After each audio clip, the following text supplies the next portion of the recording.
आज हम ऋग्वेद के हिरण्यगर्भ सूक्त का दूसरा मंत्र देखेंगे। हम इस पर विचार व्यक्त करेंगे और उसकी व्याख्या को देखेंगे।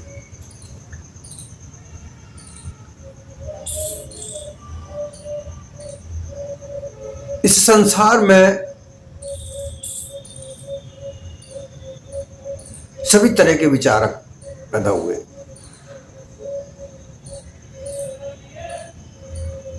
जैसे जैसे मानव सभ्यता आगे बढ़ी, उन्होंने अपना रहन सहन बदलने की कोशिश की, प्रयास किया और उसमें वो सफल हुए, जिसे विकास कहा जाता है, मानव जीवन का विकास।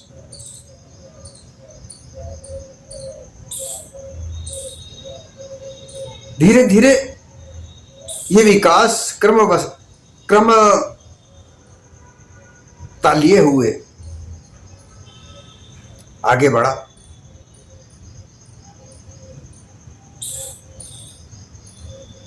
विशेषतः लोग प्रकृति की ओर आकर्षित थे और वहीं से कुछ सीख रहे थे, जीने का तरीका वहां से सीख रहे थे।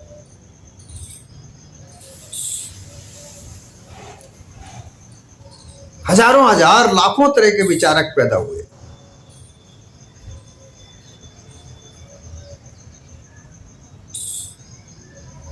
कुछ प्रकाश में आए, कुछ नहीं आए, कुछ इतिहास में दर्ज हुए, कुछ नहीं हुए। इतिहास का तात्पर्य होता है इतिहास, अर्थात जो नष्ट हो गया हो, अर्थात जो समय चला गया हो, जो भूतकाल में दर्ज है, उसे इतिहास का। और जो इतिहास में दर्ज नहीं है लेकिन हुआ है, नष्ट हुआ है, था, और जो नष्ट हो गया और जो इतिहास में दर्ज नहीं हुआ, उसे प्राग ऐतिहासिक कहते हैं। इतिहास के पूर्व प्राग ऐतिहासिक और ऐतिहासिक दो तथ्य हमारे सामने होते हैं मानव जीवन को समझने के लिए कि वास्तव में इस मानव जीवन का आरंभ कैसे हुआ। और इन्हीं आधारों को मानकर, इन्हीं तथ्यों को मानकर, इन्हीं प्रमाणों को मानकर हम जीवन यात्रा की कड़ियों को जोड़ते हैं।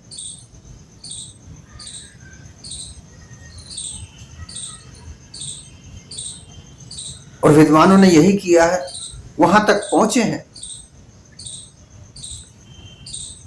खोजकर्ताओं ने बड़ी मेहनत करके, रात दिन अथाह प्रयास करके जिन चीजों को, प्रागैतिहासिक चीजों को भी ढूंढा है, जिनके प्रमाण उपस्थित हैं, जो इतिहास में दर्ज नहीं हुए। उस मानव जीवन की वहां भी यात्रा मिली।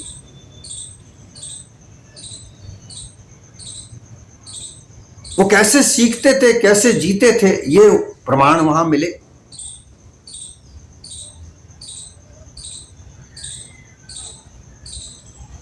उन्हीं प्रमाणों के आधार पर मानव जीवन की कड़ियां जुड़ती चली गई।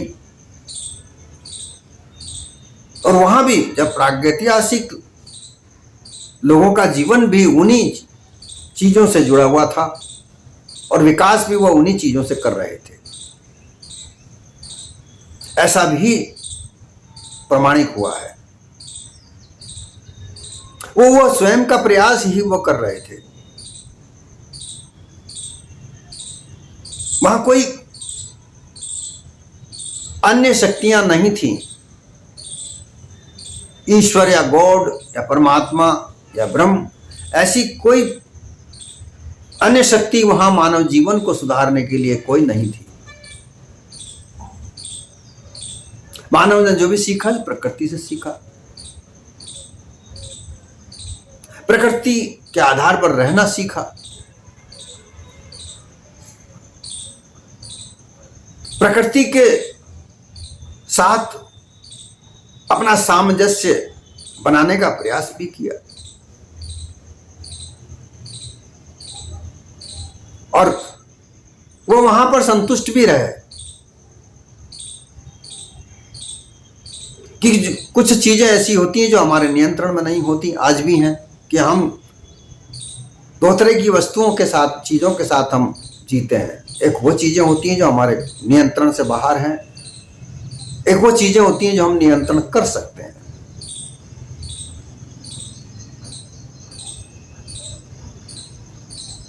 हम अपने विचारों पर नियंत्रण कर सकते हैं, हम हमारी आकांक्षाओं पर, इच्छाओं पर नियंत्रण कर सकते हैं, रहन सहन पर नियंत्रण कर सकते हैं, व्यवहार में नियंत्रण कर सकते हैं। परंतु बाहरी वस्तुएं, जैसे आपदाएं, अचानक प्राकृतिक आपदाएं आती हैं,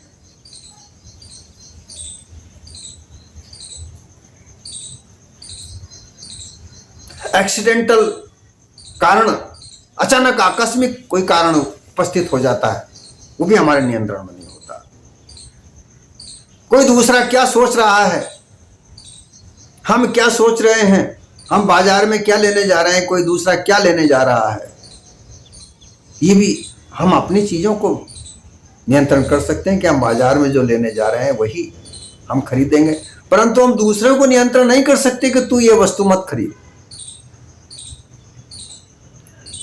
वो अपनी वस्तुओं को, अपनी चीजों को खरीदने आता है।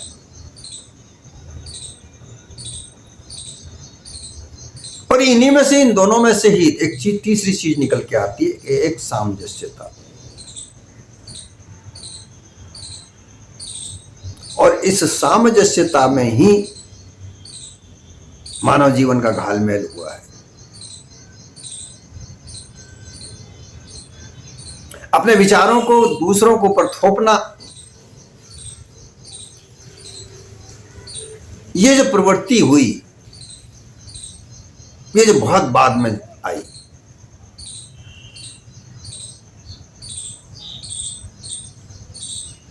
जब सभ्यताएं बनी,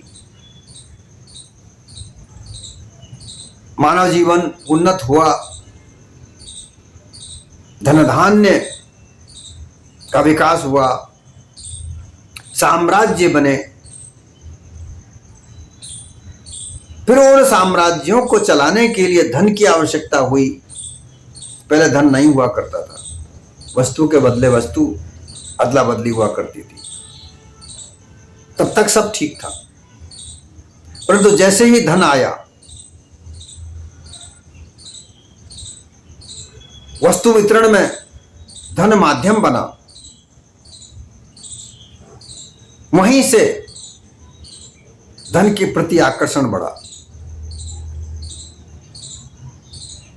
और फिर सभ्यताएं एक दूसरे की सभ्यताओं से दूसरी सभ्यताएं टकराने लगी, विचार एक दूसरे पर थोपे जाने लगे, नहीं मानने वालों को मार दिया गया, नष्ट कर दिया गया। ये विचारधारा भारत में ही नहीं, हर जगह थी, और विश्व के लोग इधर उधर परिवर्तनशील होने लगे।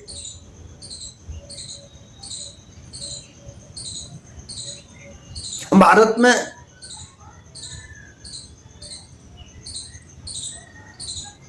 जब सिंधु घाटी की सभ्यता को हम जहां देखते हैं, तो वहां प्रमाणित रूप से हमको श्रवण प्रवृत्ति मिलती है, श्रवण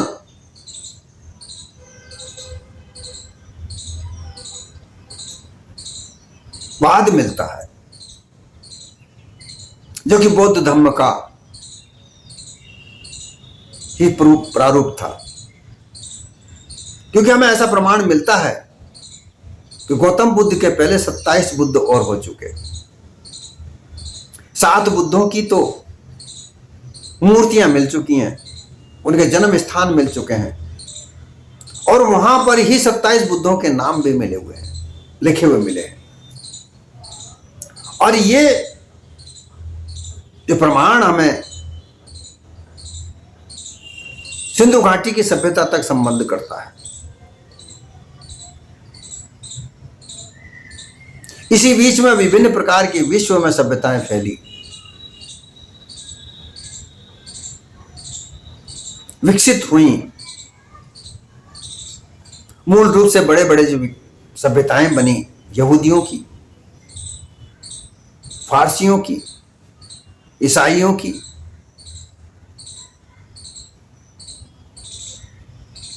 और इन तीनों के स्थापना करने वाले, चाहे वो जरस्तुत हो, चाहे वो अब्राहम हो, चाहे मसीह हो, इन्होंने सबने कहीं ना कहीं बुद्ध धर्म से ही शिक्षाएं ग्रहण की और अपने अपने सिद्धांत बनाकर अपना अपना धर्म बनाया। उन पर मानव जीवन को चलने पर प्रेरित किया, उनकी बातें मानी, परंतु उन्होंने कभी जबरदस्ती अपने विचार थोपे नहीं। सारे मानव जीवन को ऐसा लगा कि इनके विचारों से मानव जीवन सरल हो सकता है, इसलिए उन्होंने अपनाया। बुद्ध धर्म भी यही था, थोपने की बात वहां नहीं थी। एक सिद्धांत सामने आता है 300 ईसा पूर्व के लगभग।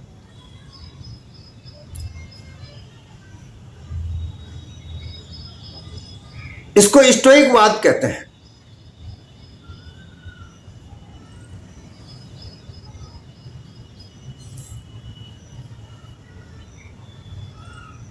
इसमें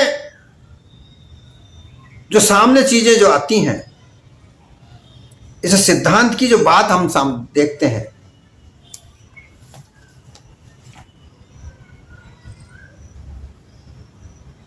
तो एक प्राचीन यूनानी और रोमनों के दर्शन है जो सद्गुण और तर्क और प्रकृति के साथ सामंजस्य बिठाकर एक शांत और सार्थक जीवन जीने पर केंद्रित है। देखिए कितनी अच्छी बातें आई हैं यहां पर। सद्गुण, मानव जीवन में सद्गुण होने चाहिए। कोई बात है तो उसका तर्क करके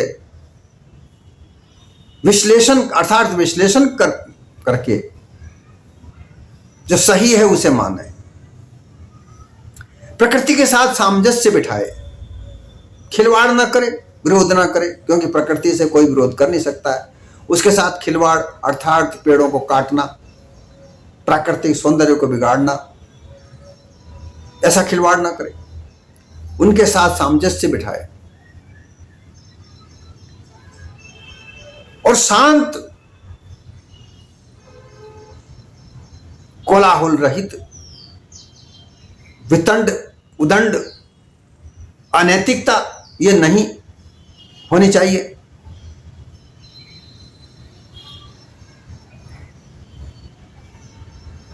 लोगों का उन चीजों पर ध्यान केंद्रित करना सिखाता है जो नियंत्रण में है। इससे क्या फायदा होता है कि जो चीजें हमारे नियंत्रण में हैं उन्हीं पर ध्यान केंद्रित करना सिखाता है। क्या क्या? सद्गुण, तर्क, प्रकृति के साथ सामंजस्य बिठाना,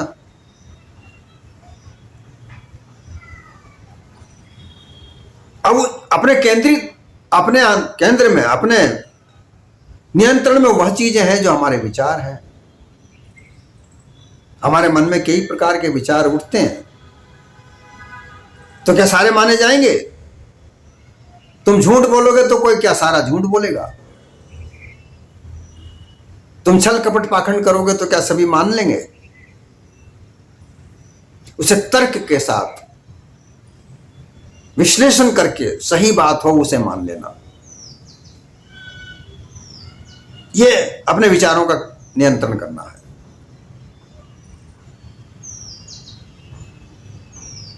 जो नियंत्रण में नहीं है उनके साथ में सामंजस्य बिठाने का प्रयास किया जाना चाहिए।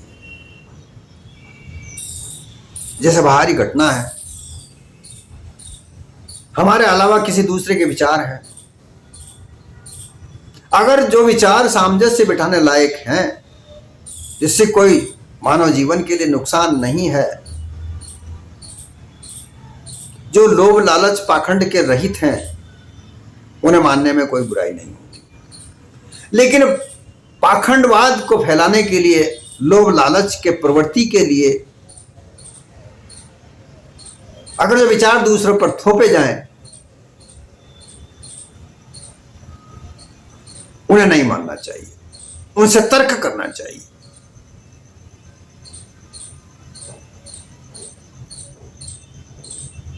इनके चार मुख्य जो विचार हैं वो हैं, एक है कि सद्गुण ही एकमात्र अच्छाई है, सद्गुण धारण करे, दुर्गुणों को दूर करे।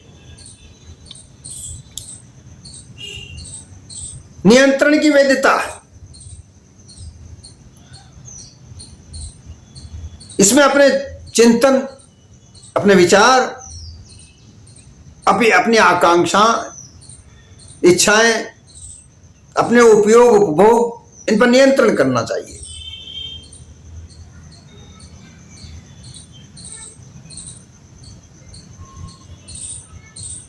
प्रकृति के अनुसार अपने जीवन को बनाए। अब विश्व में अलग अलग वातावरण है, प्रकृति के अलग अलग वातावरण है, उनमें लोग वैसा ही अपना जीवन बनाते हैं। जैसे नॉर्वे जैसे देश में 24 घंटा धूप होती है, वहां प्रकाश होता है, रात होती नहीं है, सूर्य छिपता ही नहीं है।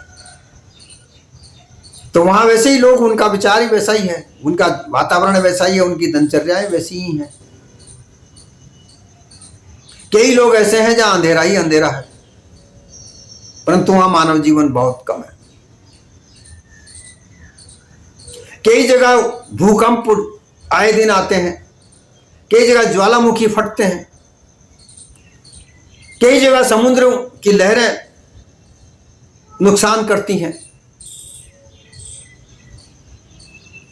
कई जगह रेगिस्तान में वृक्ष नहीं है, पानी नहीं है, हवाएं गर्मी चलती है। जहां जैसा वातावरण है, प्राकृतिक वातावरण है, वैसा ही लोग वहां आकर अपने जीवन को यापन करते हैं, वैसा ही उनको वो ढालते हैं। खान पीन, पहरावा, रहन सहन सब उसी तरह का वो बनाते हैं।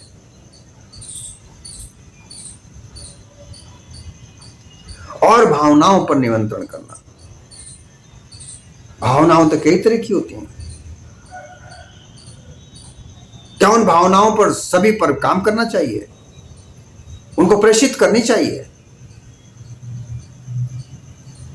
इन पर भी नियंत्रण करना चाहिए। ये चार मुख्य सिद्धांत हैं।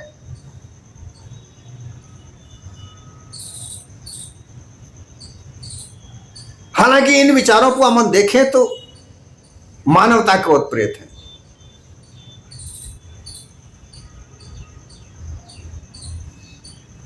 भारत में भी इसी तरह के कई सिद्धांत हुए, जिसमें मूल रूप से बौद्ध धर्म था, उसको नष्ट करने के बाद जो ब्रह्मवादी लोग आए, इन ब्रह्मवादी लोगों में भी कई कई तरह के विचार हैं, एकता वहां है ही नहीं। ब्रह्म को लेकर ही कई सिद्धांत उत्पन्न हुए जो एक दूसरे के मतों के अनुसार विरोधाभासी हैं। जगत भी ब्रह्म है, जीव भी ब्रह्म है, आत्मा भी ब्रह्म है, ईश्वर भी ब्रह्म है, फिर बाकी क्या रह गया?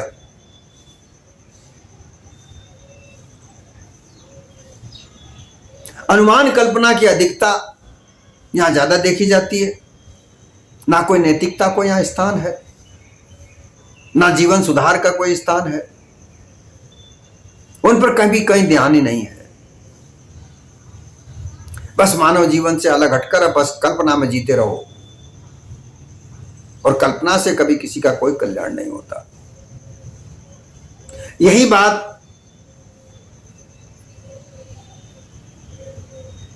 यहां समझने की है। इन्हें हमें जांचना चाहिए, और इसीलिए मैं वेदों में क्या है ये हम जांचने के प्रयास कर रहे हैं।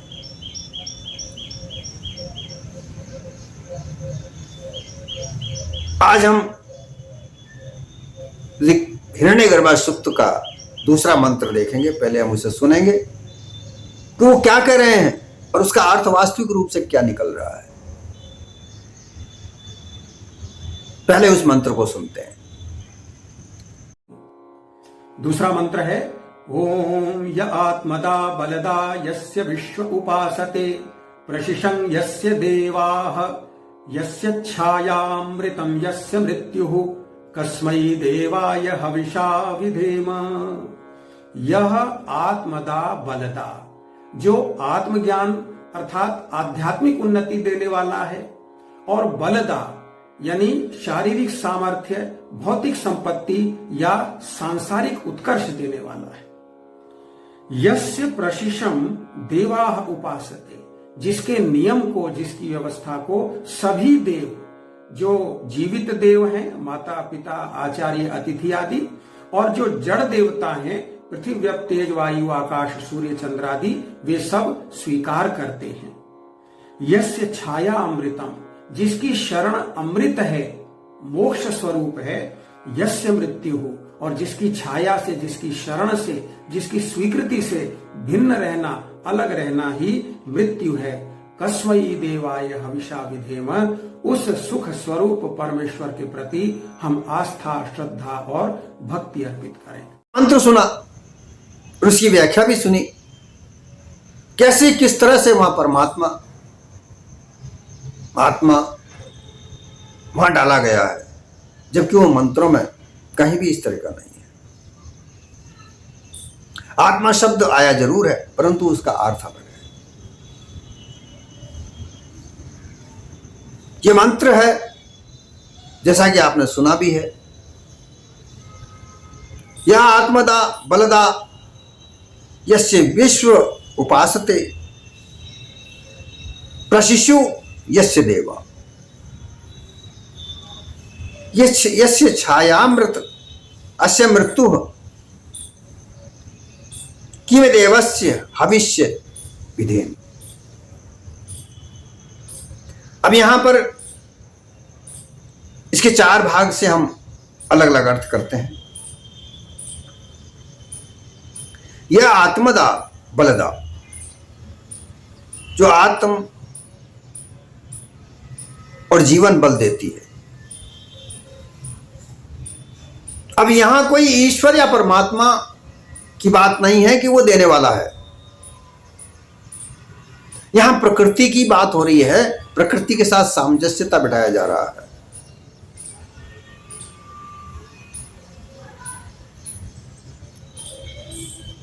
कि प्रकृति भोजन, पानी, हवा दे रही है, जिससे उनका जीवन चल रहा है।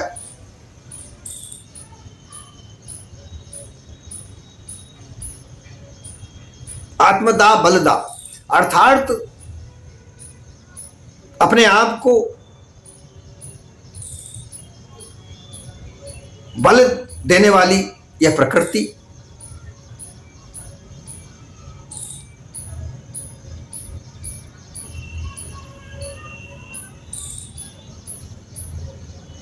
प्रकृति ही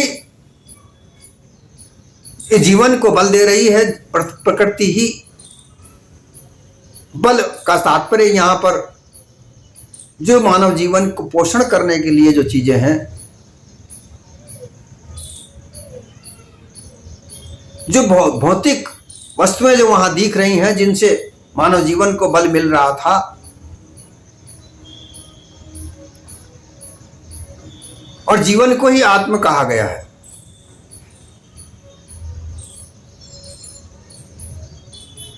अपने आप को जानने के लिए भी यह शब्द प्रयोग किया जाता है कि उस प्रकृति ने अपने आप को भी मानव को जीने का तरीका सिखाया, अपने आप को जानने का तरीका सिखाया है।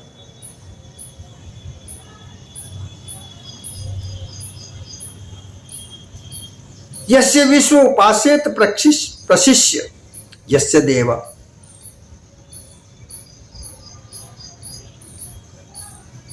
जो विश्व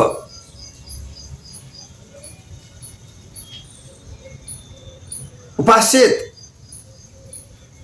जो विश्व भर में स्थित है। उपासित का तात्पर्य यहां पूजनीय माना जा रहा है, कि जो विश्व का पूजनीय है, भाई वहां पर कोई ब्रह्म था ही नहीं, शब्द ही वहां पर ब्रह्म था नहीं था, तो किसकी पूजा करें? यह मंत्र बाद में यह भी कह रहा है कि किसको हम भी हवि देकर पूजा करें, कोई दिखता ही नहीं, प्रकृति के अलावा कोई वहां दिखता ही नहीं था।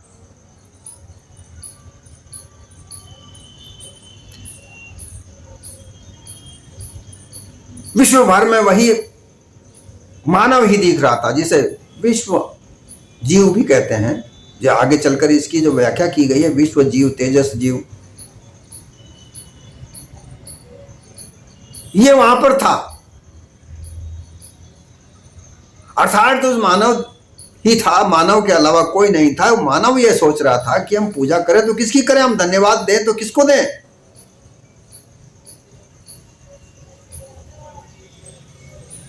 क्योंकि सारे ही वहां पर प्राकृतिक रूप से, पेड़ भी थे, हवा भी थी, पानी भी था, सूर्य भी था जो प्रकाश दे रहा था, रात्रि में ठंडक देने वाला चंद्रमा भी था। तो किसको सभी बराबर भाव से, समभाव से इस मानव जीवन को बल दे रहे थे।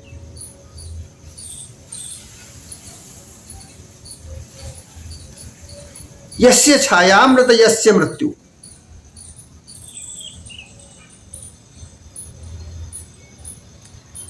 ये जो प्रकृति थी वही छाया देने वाली थी,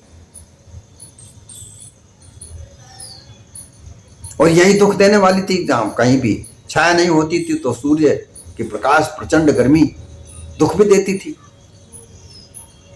खाने पीने की वस्तुएं कई जगह पर नहीं भी मिलती थी तो भी वह भी दुख था, यह भी प्रकृति देती थी। और ये अमृत के बराबर सब सुख देने वाली भी यही छाया भी थी। इस तरह से गर्मी में, झुलसती हुई गर्मी में व्यक्ति परेशान हो जाता है और उसे एक वृक्ष की छाया मिल जाए तो वो उसे वहां पर प्राणदान दे सकती है, अर्थात मरते हुए से बचा सकती है। इसे अमृत कहा गया कि मरने से बचा भी सकती है यही प्रकृति, पर बचाया भी है। प्रकृति की गुफाओं में छिप करके हिंसक पशुओं से अपनी रक्षा की गई थी। यही अग्नि ने, जो प्राकृतिक रूप से अग्नि है, उसने भी हिंसक पशुओं से इस मानव की सुरक्षा की।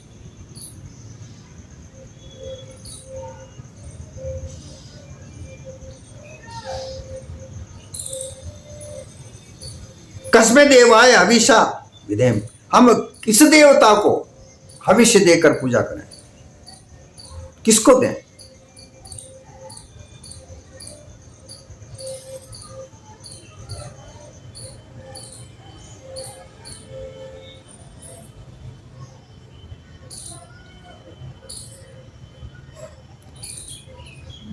अर्थात उस प्रकृति को लेकर के जो भावना उत्पन्न हुई,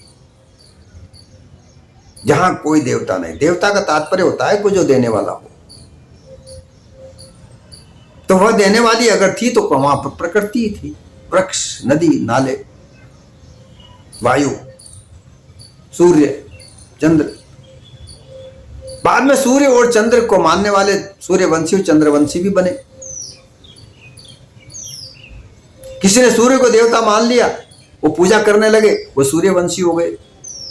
किसी ने चंद्रमा को अपना देवता मानने लगा, वो चंद्रवंशी हो गए। और वहां से फिर मतभेद भी स्टार्ट हुए, शुरू हुए।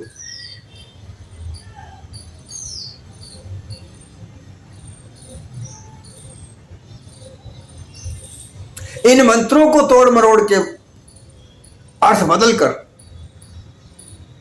मंत्र के आगे ओम नहीं है, मूल रूप से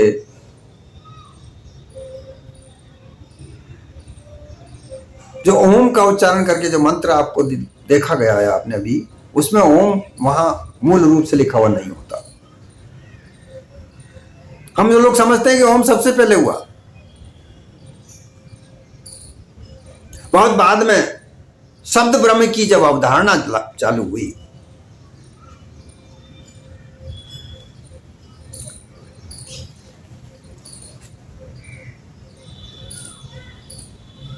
जो बिग बैंग के सिद्धांत में जो विस्फोटक की बात पर आती है कि यह विस्फोट से अंतरिक्ष का निर्माण हुआ, वहीं कुछ विद्वानों ने उस विस्फोट की आवाज को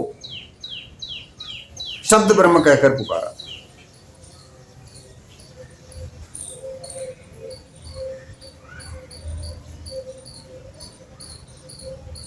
वो अव्यक्त शब्द था जो व्यक्त नहीं किया जा सकता। क्या शब्द था, कैसा था? उसी शब्द को सभी संप्रदाय लोगों ने माना है।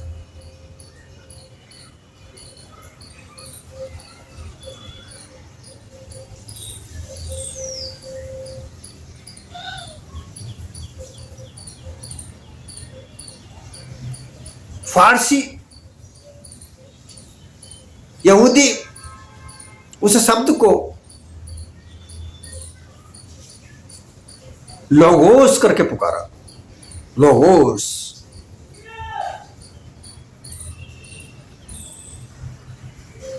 ईसाइयों ने उस शब्द को वॉइस ऑफ विजडम कहा। मुसलमानों ने उसी शब्द को कुन्न करके कहा कि कुन्न, कि अल्लाह के मुख से जो सर्वप्रथम जो शब्द उच्चारण हुआ वो कुन्न हुआ। और हमारे यहां पर उस शब्द को ओम कर दिया और फिर उसे प्रणव बना दिया। हर मंत्र के साथ आजकल जोड़ा जाता है। यह अवधारणाएं बन गई कि ओम सबसे पहले हुआ।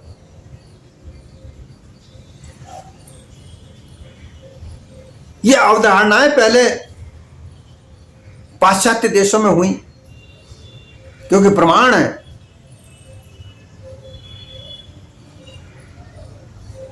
हिंदू धर्म की व्यवस्था से पहले बौद्ध धर्म था, जिसे सनातन कहा जाता है। सनातन तो बौद्ध धर्म का शब्द है।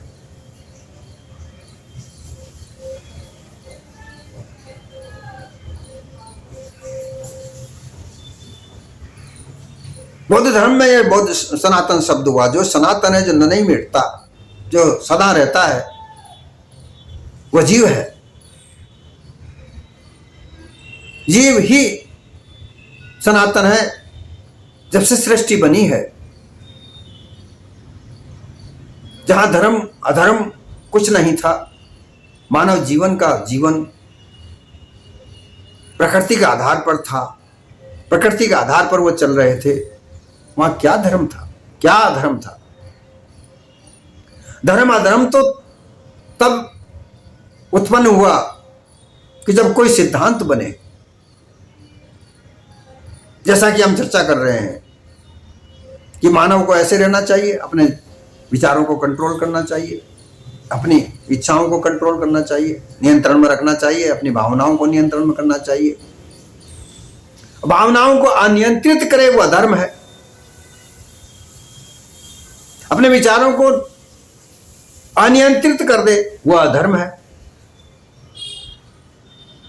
कोई तो ये चाह ले कि मैं तो इसकी संपत्ति को हड़प लूं, छुड़ा लूं, तो ये अधर्मता है।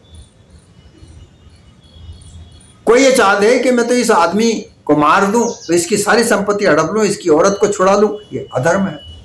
जब ये भावनाएं जब बनी, नैतिकता का विकास हुआ, तब ये धर्म बने, उन धर्मों के नियम बने। तो धर्म सनातन कहां से हुआ? ये कहते हैं कि हमारा धर्म सबसे प्राचीन, शुरू से ही चला आ रहा है। अरे शुरू से तो मानव ही तो था।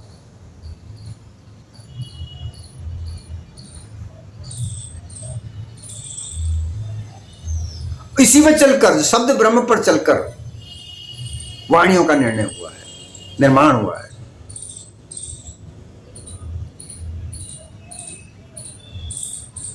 अभिनव गुप्त 3 प्रकार की वाणियों को मानते हैं: भैकरी, मदा, पशंती।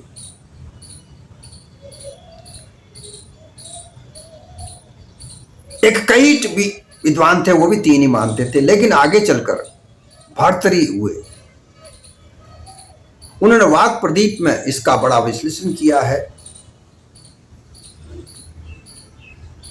कि जो भैकरी वाणी है ये स्थूल शरीर से प्रकट होती है, ये व्यक्त होती है, भावनाओं को व्यक्त करने वाली भेखरी वाणी है, विचारों को व्यक्त करने वाली भेखरी वाणी है। जब तक अब विचार हमारे घट में उठते हैं, मन में रहते हैं, ये विचार पश्चंती में उत्पन्न होते हैं।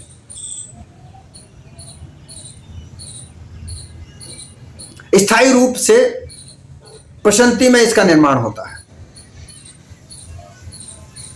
और उसके आगे भी अगर जाते हैं, सूक्ष्म में और जाते हैं, तो परा वह स्थिति होती है जहां विचारों का उत्पन्न होना ही नहीं है, जहां शब्द है ही नहीं, केवल अक्षर है। विचार कब उत्पन्न होते हैं? जब अक्षर शब्द बने, और शब्द 2 या 3 अक्षर से बनता है। जैसे राम शब्द को ले लें तो राम शब्द 2.5 अक्षर से मिलकर बना है, एक र आखी मात्रा बीच में और म। इनको अलग अलग कर दो तो राम शब्द खत्म हो जाएगा, केवल अक्षर रह जाएंगे, रा रह जाएगा, आ रह जाएगा, मा रह जाएगा। जहां यह स्थिति आ जाए कि इन अक्षरों से शब्द बन सकते हैं, कौन से शब्द बन सकते हैं, क्या बनेंगे, यहां तक की स्थिति भी पश्चंती की हुई होती है। लेकिन भर्तृहरि जी ने इसको और आगे कहा कि जहां अक्षर ही नहीं है, पश्चंती के ही सूक्ष्म अति सूक्ष्म रूपों को परा कहा, और जहां अक्षर ही पैदा ना हो वो परम ब्रह्म स्थिति कहा, जहां अनिर्वाच है।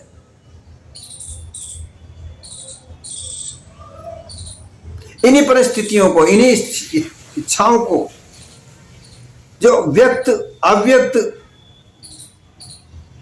जो स्थितियां हैं विचारों की, इन्हीं को वाणी का रूप दिया गया है।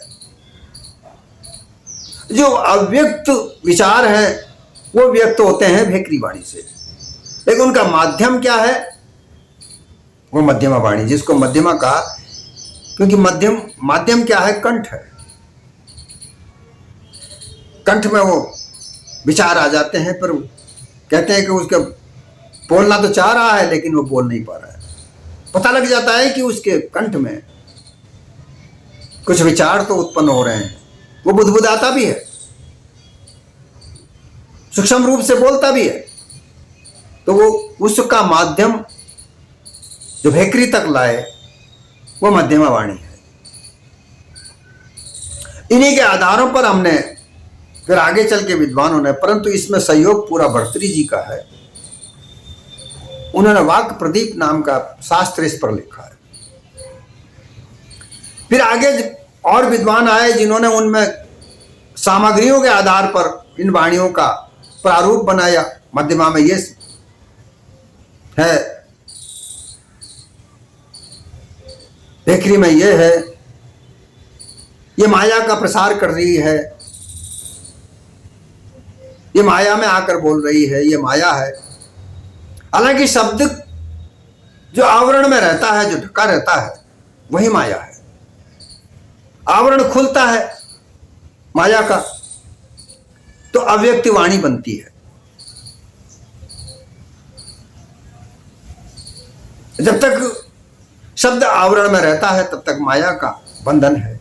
वो वहां भी माया है पश्चंती में, लेकिन पश्चंती में आकर के उस माया का आवरण हट जाता है, अर्थात विचार पनप जाता है, बन जाता है। लेकिन वो माध्यम से, मध्यमा की वाणी से पूरी रूप से उच्चारण योग्य बनकर जब उच्चारण करता है तो पश्चंती बनती, वो भेखरी बनती है।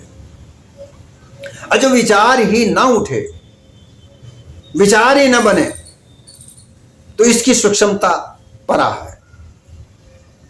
और विचार भी उठते हैं तो शब्द से उठते हैं, अक्षर से उठते हैं। तो अक्षर ही ना हो, जैसा कि विस्फोट से अक्षर उठा और कोई विस्फोट ही ना हो, किसी प्रकार का कोई संवाद, यहां विस्फोट का तात्पर्य होता है कि कोई ऐसी परिस्थिति न बने कहने के लिए, ऐसा वातावरण ही न बने कि जहां कुछ व्यक्त किया जाए, कोई आवश्यकता ही ना हो कि कोई कुछ वक्त व्यक्त किया जा सके, व्यक्त करने की आवश्यकता पड़े। तो ऐसी स्थिति यूं कहें कि मूक अवस्था, अनिर्वाच्य अवस्था बनती है।